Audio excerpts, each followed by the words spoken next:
Hello there, Prof. Aram here, and in this video we're going to look at the optimal capital structure theory, or sometimes we call it the trade-off theory of capital structure. So let's get to this. Modigliani-Miller ignores bankruptcy or financial distress costs. We know that financial distress costs increase as more leverage is used, but they ignored it.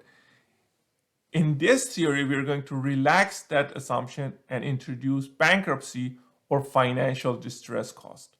At low levels of debt, tax benefits outweigh the bankruptcy cost. But as you keep increasing debt in your capital structure, the probability of bankruptcy will increase. And the increased probability of bankruptcy will increase the cost or the expected cost of bankruptcy. And if we keep increasing the debt to equity ratio, at some point, the additional value of the interest tax shield will be offset by the increase in the expected bankruptcy cost of more debt. At this point, the value of the firm will start going down, and then the weighted average cost of capital of the firm will start increasing as more debt is added to the capital structure of the firm. When you look at bankruptcy costs, you have direct costs, which are legal and administrative costs, which are ultimately borne by the bondholders of the firm. And then these direct costs serve as a disincentive for debt financing. But we also have a less severe problem of financial distress. This is not necessarily bankruptcy, but difficulty in meeting your debt obligations. You're having a hard time to pay the interest and principal on your loan. And keep in mind that there are a lot of firms who are in financial distress, but they're not necessarily filing for bankruptcy. And then in terms of the indirect bankruptcy costs, these are usually larger than the direct costs of bankruptcy, but they're really hard to measure or estimate. These are things such as losing business because customers won't buy your company because there is a probability of bankruptcy, especially if you're in a durable good product market.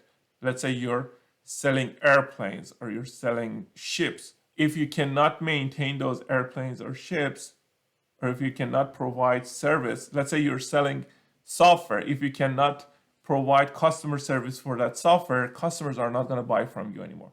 So these are indirect costs of bankruptcy or indirect costs of financial distress that we need to consider. Stockholders want to avoid a formal bankruptcy filing because they are the residual owners of the firm. A lot of times, they don't get anything if the company files for bankruptcy. And bondholders also want to keep the existing assets intact so they can at least receive that money. Meaning that if the company goes bankrupt, assets will lose value. And especially assets lose value because management is spending time worrying about avoiding bankruptcy instead of running the business and maintaining those assets. And the firms may also lose sales or experience interrupted operations or lose valuable employees due to the possibility of bankruptcy. So now, this theory, the optimal capital structure or the trade-off theory, is saying that firms balance the benefit of debt financing, which is the tax benefit, against the higher interest rates and bankruptcy costs. So the value of the levered firm is equal to the value of the unlevered firm plus the present value of some side effects. These side effects could be positive or negative. We saw a positive side effect in Modigliani-Miller's paper when they introduced taxes. This positive side effect was the tax shield or the tax saving on the debt.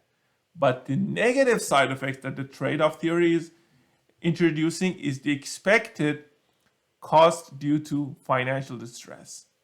So the cost of financial distress serves as a negative side effect and the tax shield serves as a positive side effect. So there is a trade-off here. You have to see the trade-off between the benefit, the tax benefit of debt, and then the cost of financial distress. So as your debt to equity ratio rises, the probability of the probability of bankruptcy increases as well. And with the higher probability, the expected cost of bankruptcy will increase. As I mentioned in the beginning, at some point, the expected bankruptcy costs will offset the additional value of the interest tax shield. And at that point, again, the value of the firm will start going down and the weighted average cost of capital will increase. Graphically, it looks like this. Here we have three scenarios presented here. VU, value of the unlevered firm, this is Modigliani Miller with zero taxes. As you can see, the value of the firm doesn't change as you keep adding debt to the capital structure. The second one is the value of the levered firm under the scenario when we have the tax benefit of debt, when Modigliani Miller introduced the corporate taxes. In this case, the value of the levered firm will increase as long as we add debt. So the best debt to equity ratio was 100% debt, 0% equity under this scenario, which was unrealistic. We knew that. And the third one shows the trade-off theory of the capital structure. As you can see, under this scenario, we have, of course, the shaded area, the blue area shows the present value of the tax shield on the debt. But we also introduced this part, the difference between the actual value of the firm and the value of the levered firm with Modigliani Miller ignoring bankruptcy.